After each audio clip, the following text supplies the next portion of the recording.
¿Qué pasa cuando nos topamos con un libro que no es del todo conocido por los demás? Creemos que estamos ante un gran descubrimiento. Nos emocionamos, apostamos por él hasta niveles insospechados y por nuestra mente transita la típica frase de «no sabía que existía». Nos domina el suspenso tal demonio del averno, ya que no somos adivinos. Entramos en duda sobre si aquello que yace en nuestras manos nos gustará o no. Tememos sobre si nuestra memoria selectiva hará que lo recordemos con soltura o dificultad después de algún tiempo y con base al veredicto final, nos asaltará la reflexión sobre si lo que acabamos de disfrutar realmente valía la pena o si era mejor que quedara oculto bajo los muros de algún bibliófilo demente. Lo descrito con anterioridad me ha pasado innumerables veces, si no es que siempre. Es curioso que siendo yo una especie rara de reseñador, no revise tan a menudo otras entradas y artículos del tema. Y es que para ser sincero, en mi región son pocos o casi nulos los textos de difusión focalizados en las narrativas que a mí me interesan, y no digo que los demás hagan un mal trabajo, es que yo soy el del problema porque siento que no se me aclaran todas las dudas que me van surgiendo. Por lo que no me queda de otra que comprar los libros a ciegas o a lo pendejo y rezar para que la providencia me socorra para no haber malgastado una parte de mi pago quincenal. Por lo regular solemos dejarnos guiar por lo que ya conocemos, y ese miedo de salirnos de nuestra zona de confort provoca que no nos aventuremos hacia otras propuestas, o que por el contrario nos cerremos a entenderlas.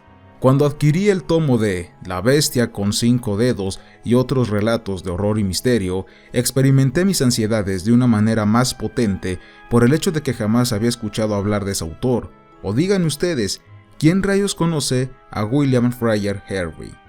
Intentando satisfacer ligeramente la pregunta que yo mismo me he planteado, Harvey fue un exmilitar inglés, oriundo de Yorkshire, que tras vivir una experiencia cercana a la muerte luego de intentar auxiliar a un compañero, quedó delicado de salud, y tal limitación, por muy negativa que pueda sonar, lo impulsó a llevar a cabo la pasión de toda su vida, escribir. Esto me habla sobre la capacidad de Harvey de adaptarse a los cambios y por ende el dejarme bien en claro que poseía un gran ingenio que se relaciona en demasía con el arte narrativo. Pertenecía al dogma de los cuáqueros, una variante del protestantismo inglés, como lo son los anglicanos, que se niegan a creer en cierta forma en los hechos sobrenaturales. Este rasgo, por muy insignificante que pueda parecernos, toma mucha fuerza que ayudará a determinar si La bestia de 5 dedos y otros relatos de horror y misterio puede considerarse como parte del gótico, ya que recordemos que el subgénero es inglés y que una de las estéticas más comunes es seguir el legado de Radcliffe, que sugiere partir de lo irracional a lo racional, aunque Harvey apela a que tales situaciones fantasmagóricas están ligadas a la locura de la mente, tal y como lo estipula Maupassant.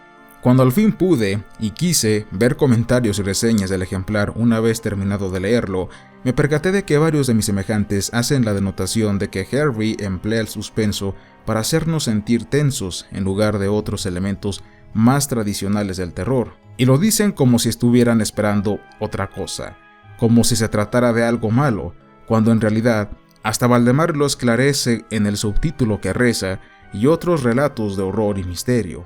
Y vamos, que no estoy de convenenciero con Valdemar, simplemente digo lo que es congruente. La pequeña introducción de este volumen, por parte de Oscar Palmer Yáñez, el mismo que editó a Drácula, nos habla un poco de las colecciones de donde se extrajeron los relatos, sin olvidar un libro para niños, una novela y un volumen de ensayos de las que Harvey es responsable. Hay que tener en cuenta que nuestro autor está considerado dentro del numeroso grupo de los escritores de finales del siglo XIX y de comienzos del XX, en donde la vertiente de la Ghost History se desgastó mucho en aquel entonces, publicándose con frecuencia textos de dudosa calidad y sobresaliendo solo uno o dos. Con este autor no fue la excepción.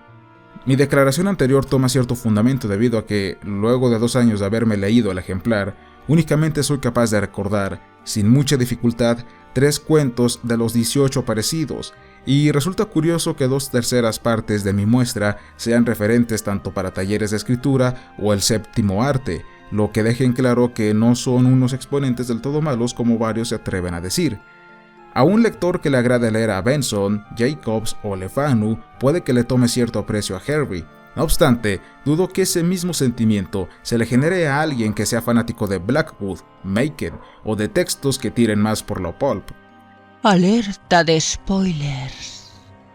El relato que mencionaré a continuación es ese que, precisamente, se emplea para los talleres de lectura y cuyo título no es otro que Calor de Agosto, un texto bastante corto, pero muy bien estructurado, en donde se nos relatará la historia de James Clarence, un artista mediocre que después de mucho buscar un tema para su obra, las circunstancias lo llevan hasta un lugar en donde se percata que hay varias ventanas abiertas por el calor y que, por muy raro que esto pueda llegar a sonar, será el motivo por el que estaremos enganchados en la lectura hasta terminarla en cuestión de segundos. El final es bastante abierto, como el de otras narrativas del libro, aunque considero que se ejecuta bastante bien para evitar la sensación del vacío que con frecuencia me topo con este tipo de lecturas. La razón por la que creo que se emplea para talleres es porque es muy directo, el tema es simple de entender y sabe cómo llegarle al lector sin utilizar frivolidades literarias. Si Alejandro, del Sur, está mirando este vídeo, me gustaría que analizara este texto en su canal, que se especializa en este tipo de cosas. La bestia con 5 dedos, refiriéndose a la narrativa y no al relato, es ese exponente de Hervey que ha dado el salto a la gran pantalla y no únicamente en el ámbito anglosajón, sino también en el habla hispana. ¿Quién no recuerda a El Santo luchando con esas manos que flotaban o a la escena final de Espiritismo? El caso es que este relato, con una ambientación bastante oscura y deprimente, nos habla acerca de un chico que recibe una herencia por parte de un pariente. Sin embargo, tal y como suele ser costumbre en este tipo de premisas, existe un diminuto detalle que podría echarlo todo a perder, ya que dentro de la herencia se incluía también una mano cercenada que le causará todo tipo de problemas. Lo más chocante del asunto, en el buen sentido, es la manera tan grotesca en la que se nos describe la forma en la que la mano corre de aquí para allá envuelta en sombras, aparentando ser un insecto informe de proporciones poco realistas. Para poder rememorar al menos un cuento más, me fue necesario volver a revisar el libro.